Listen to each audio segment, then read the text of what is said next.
Hey guys, welcome back to the channel. If you're new to the channel, welcome. Super glad to have you here. My name is Michael. In one of my previous videos, I stated I was going to have to change the orientation on my CPU block for the upcoming Megatron build. It is an EK block, the Velocity series, and what I need to do is I need to make the intake and outtake vertical of each other instead of horizontal. So let's go ahead and jump into that today and let's get that done.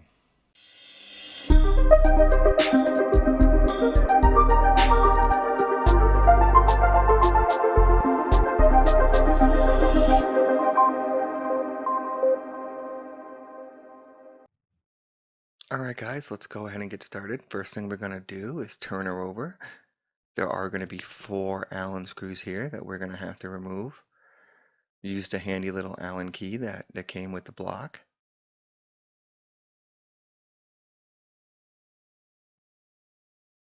And these things come out pretty easy. In other news, the current temperature is 55 degrees with a high of 65 today. The low tonight will be around 35 degrees with a chance of frost, so make sure you cover your plants. Alright guys, 2 more to go. Sorry about the in and out of focus here, guys. I should have set the camera on manual focus.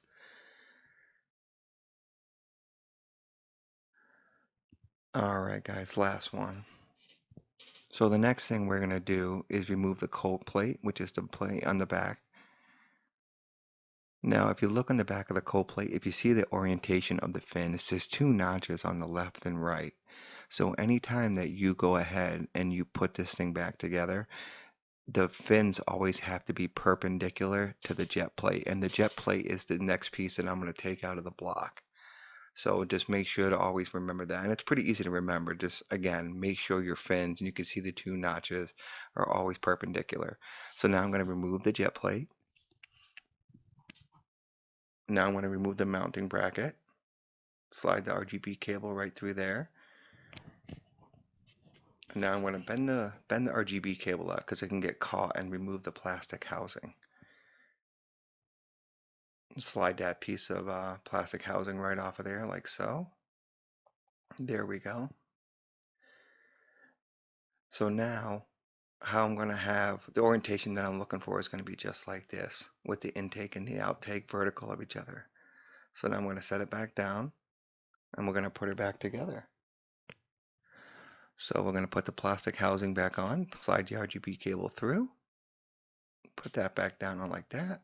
What we are going to have to do though this time is take the RGB cable and snake it down and around the bottom left hand corner.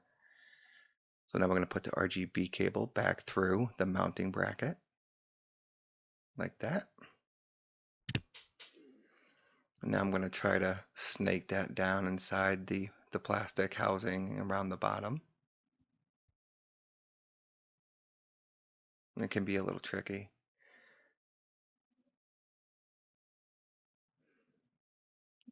Alright, just like that almost, until it pops out, and put it right back down in there.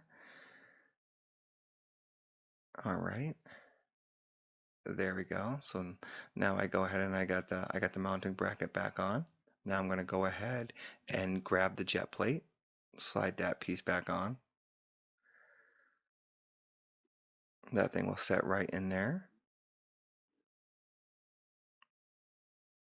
Alright, now I'm going to go ahead and grab the cold plate, and as I stated earlier, just make sure that the fins are perpendicular to the jet plate. And then once you set that back on there, just like that.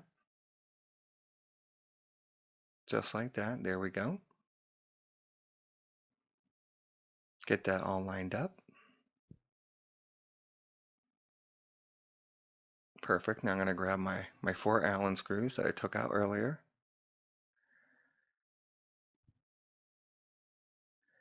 Get those put back in.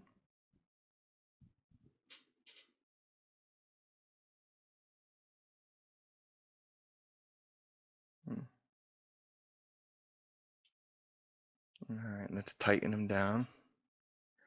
And this was my first time actually having to change the orientation on one of EK's CPU water blocks. I've taken them apart before because I've had to clean them. I normally clean my loops every 6 months. You can hold out for about a year to clean your loop. I guess it kind of depends on what fluid you're running through. I usually just run distilled water. I think if you're running like a pastel color or something of that nature, it really, you might want to clean it every 6 months, but it really depends on each user and what they're using. Like I said, I just run distilled water most of the time. So let me go ahead and just make sure they're tight.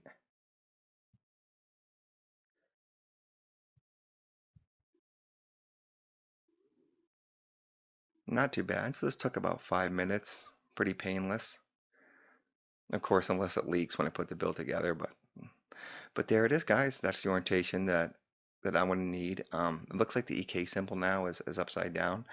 I guess if you wanted to, I think if you heated that up, you could probably pop it off and turn it.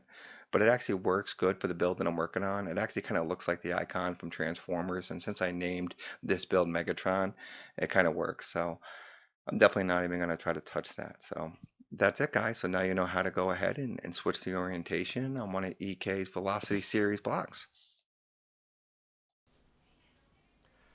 Alright guys, that wasn't too bad. That took about 5 minutes. I am used to taking their blocks apart. I have cleaned them multiple times, but the process was still pretty quick. And I think the process across all of EK CPU blocks would be pretty similar. There might be a few variances from series to series, but in a general sense, it should be pretty much the same. I think the one thing that you're going to want to remember is always make sure when you put that cold plate back on top of the jet plate, just make sure it's always perpendicular to the jet plate. As long as you remember that, you'll be good to go. So that's really all I got for today, guys. I did get some new parts in for the Megatron build. I'm hoping I have time this weekend, with my schedule being so swamped lately, to go ahead and make a few videos and show you guys what I got. So again, if you're new to the channel and you like this video, hit that like button. Please hit that subscribe button. And also don't forget about the notification bell, guys. You know how it goes. You hit that notification bell, and anytime I make a new video, you're notified of that so you can check it out. So again, guys, stay fit, stay healthy, stay safe, and I'll see you in the next one.